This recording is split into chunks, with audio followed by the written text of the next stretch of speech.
Umunyeshengerukazi wa Bushenyi ahabwira abashija batari kufahama akagabo ubwabira ryahakanise y'abarokore ba Dominion Church Ministries rwentuha mu district ya Bushenyi.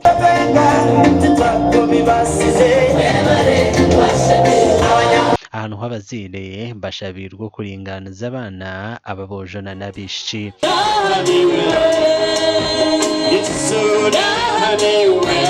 Ruhanga katugire mbabazi yaturabyo muri akakaruru twasya konga turahwireho kandi anga kitarahwireho mukama niwe yagizire ki tumuterero mu ngabo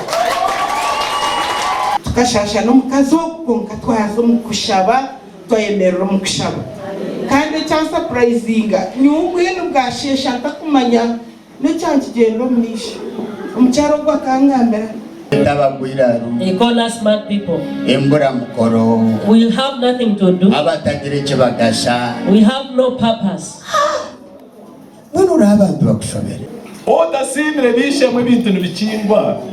Thank God.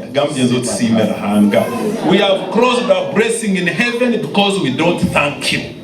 Abedini basimira umunyeshengerukazi Annette Katsime abo kutabanka bebembeza abandi wakabijuka nkabarokore okusimuko kubire mu no kwirukanje rukushakare kaniseji etwire ne yombekwa amakuru agagasha kwa Ben Muhozi.